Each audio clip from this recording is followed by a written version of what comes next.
Now, a group of lawmakers have come together to fight against the good herb and ramp up calls for criminalization against candy-flavored edibles and gummies.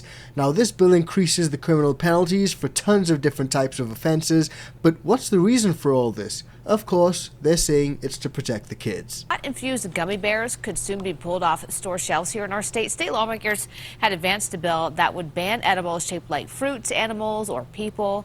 Supporters of this ban worry that these types of treats would appeal to children. Right now, this bill is making its way through the State House. These are not Doritos, but gosh, they look like them, don't they? Similarly, these are not Sour Patch Kids. California Attorney General Rob Bonta sent out a consumer alert about illegal edibles for sale. These potent products contain cannabis, but they're packaged to look like normal snacks. Right now, they're being sold online and at California unlicensed shops. Bonta says they often contain levels of THC, that's the chemical causing a high, much greater than the legal limit. He's encouraging people who come across the copycat cannabis products to file online complaints with the State Department of Cannabis Control. Katie Johnston for CBSN, Sacramento. So as you guys can see, a lot of these products are meant to mimic legit snacks and snacks that are actually meant for kids or even for adults. But the craziest part of it all is how close the packaging is. A lot of these snacks are just snacks I picked up at my local grocery store. But some of those other infused products that are being sold at gas stations or unlicensed shops are definitely now under the microscope because of some of this fancy packaging. Now, not only is making your packaging that looks like an existing product illegal, but also you can end up in legal hot water because this can be deemed passing off, which is an offense. You don't want to end up in any copyright or trademark infringements, and that's only part of the issue. Now, just a quick reminder, guys, if you're getting value from this video, please do like, share, and subscribe to the channel. And if you want to support us further, join the ICANN VIP Bean Club or just buy us a cup of coffee. And according to this article, and I quote, GOP senators file bill to ramp up criminalization of candy-flavored edibles. And the article goes on to say, and I quote, a coalition of Republican senators have reintroduced a bill that will increase criminal penalties for a wide range of offenses,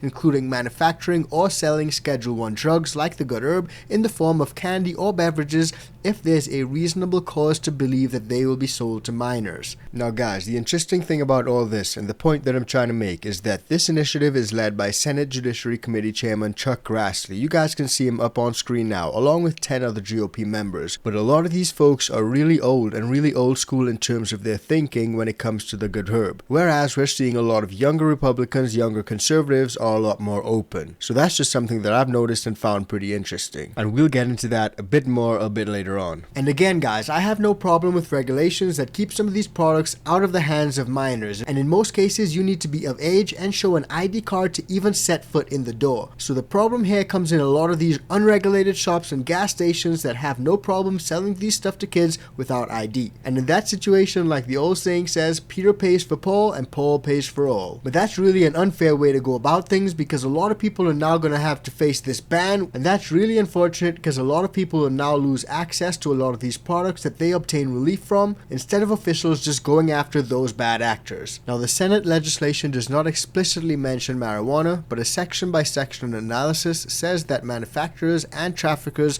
of these edibles and fentanyl and other illicit drugs are marketing and distributing these highly dangerous drugs as packaged candy, Nerds, Skittles, etc. Now that's pretty interesting because I have seen instances where to traffic these things they are packaged in packages that look pretty much like this, but they're not always THC gummies. Sometimes there are a lot of other hard drugs. I'm thinking things like 2C. Now while traditionally conservatives and Republicans have been against the good herb, I don't want you guys to say, oh, the Republicans are back at it again. Because like I said earlier, I do think that these products need to be out of the hands of kids, but also we've been seeing a lot of Republicans soften their stance on federal marijuana reform, and that can mark a great shift. Have a look. Marijuana reform at the federal level is expected soon to take a historic step forward. That's thanks to major buy-in from Republicans in the Senate. The party has historically been opposed to drug reform of any sort, but now a new bipartisan effort could drastically alter access to the drug nationwide. NBC News congressional correspondent Julie Sirkin's been reporting on this. Julie, so we'll get to the politics in a moment, but first, this is just something that has gradually changed over time. First medicinal marijuana, then recreational marijuana. State by state, we've seen some of these changes, but this bill, how would it impact legal marijuana businesses? Could it open the door to federal legalization in the future? That's what advocates are hoping for, right? This is a historic moment. We've seen this bill known as the Safe Banking Act, which would expand access for legal marijuana businesses to traditional banking services, credit lines. That's why in legal marijuana businesses, it's all cash all the time, even in states where, of course, recreational medicinal marijuana remains legal. But this bill really would be the first time that any Senate committee held a hearing on any kind of cannabis reform at the federal level. That hearing is set to take place at the end of this month, as my colleague Liz Brown-Kaiser and I had reported, and this is really a significant shift when it comes to the federal government, which has had really an arm's distance approach to any kind of marijuana legalization, especially when it comes to the fact that more than 70% of Americans across the country support it. So certainly a big step forward with this legislation. It passed the House 5 times in past years, never got its chance in the Senate. Now certainly advocates are hoping it will. Why is this legislation getting some key support from some Republican senators?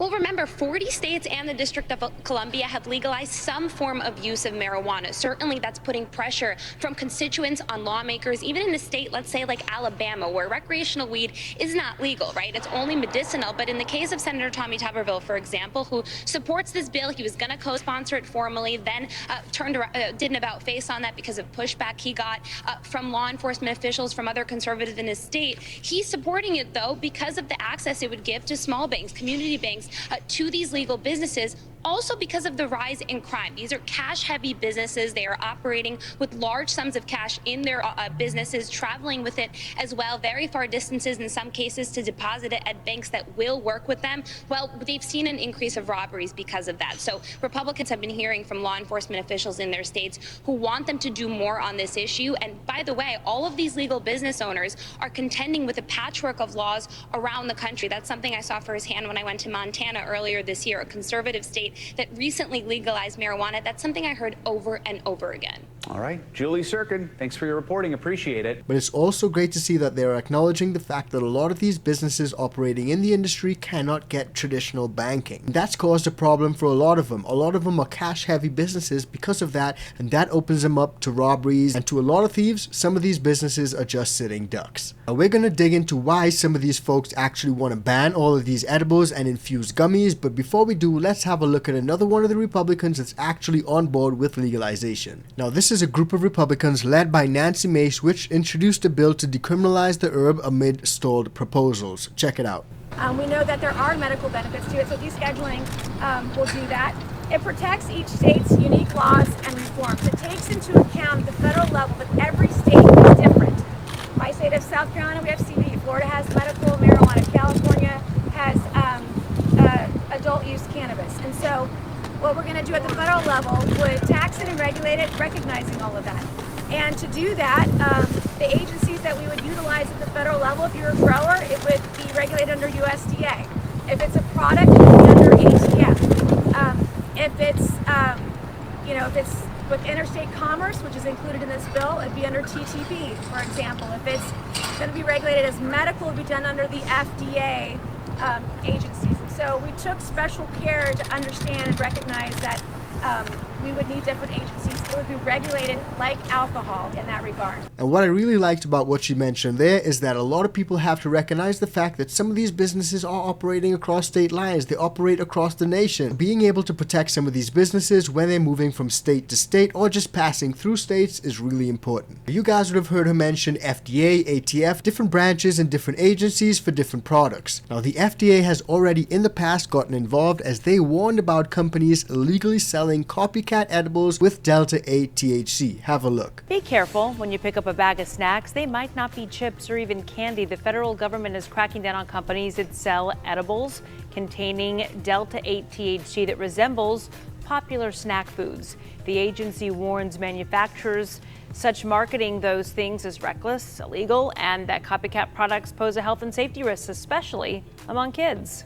Especially among kids, and that's something that a lot of people actually bring up. And usually around Christmas time, holiday time, Halloween time, that's when a lot of these products end up in the hands of kids. And not due to any fault of any regulated shops, but usually due to inadvertence or people just doing dumb stuff. A Halloween alert for parents. There's concerned kids could get their hands on the growing number of edible marijuana products that look like candy and other treats. CBS 2's Peter Dowd is live in Santa Monica with the details. Peter? Rick, it used to be that parents of trick-or-treaters simply needed to worry about razors in their children's candy, but now officials are warning they check for something else: marijuana in their edibles. At the Boys and Girls Club of Santa Monica, it's Thrill-a-Ween. Hundreds of kids held a viewing party Friday for Michael Jackson's animated CBS special. What do you like most about Halloween? The candy. You can get candy and like prizes from houses. The parents are now being warned about a potential trick involving treats: edible marijuana. It is strange, but it's definitely keeping up with the times. From candies to goldfish crackers, breath mints, and even potato chips, edibles are the fastest growing segment of the multi-billion-dollar cannabis industry. And since recreational pot will soon be legally sold in California, these products containing the psychoactive ingredient THC are easier to get than ever, and officials worry they could end up in the wrong hands. I can't imagine people taking very expensive medical marijuana candies and dropping it in a kid's bag on purpose, but it is possible it could inadvertently end up there. Carl Kleins is the owner of California Alternative Caregivers and says parents should carefully inspect their kids' Halloween candy for anything unusual. They have to open up those packages and check every single one and check the packaging, make sure it hasn't been tampered with. Back at Thrill-a-Ween, families say it's all about good, clean fun, and they hope it stays that way long after the trick-or-treating is over. It's just another thing you got to think about. So clearly there are concerns when it comes to these chocolates and these gummies getting into the hands of kids, especially around Halloween time. But speaking of Halloween time, there are some outlets that actually say that it's all a myth, in particular the Rocky Mountain Poison Control. And considering the fact that the good herb has been legal in Colorado for so long, this is pretty interesting. Check it out. People aren't giving your kids marijuana edibles for Halloween. It's the Halloween legend that just won't die. Every year, including this one, law enforcement outside Colorado gins up this scare because the poison control experts in Colorado know edibles are expensive. They aren't getting handed out on purpose. I think I'd rather the public not have that fear. But we're happy to reassure callers. Shreen Banerjee is a clinical toxicologist and director of the Rocky Mountain Poison Center. If the edibles disguised as Halloween candy myth was real, she'd know. We get lots of inquiries every year asking, is this true? Do you see this? And we do a lot of surveillance.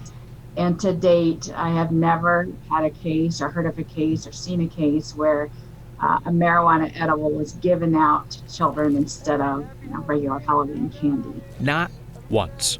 Rocky Mountain Poison Center does see accidental ingestion of marijuana edibles, typically 4 to 12 cases a month, but no spike around Halloween. We looked at the numbers going back to 2015.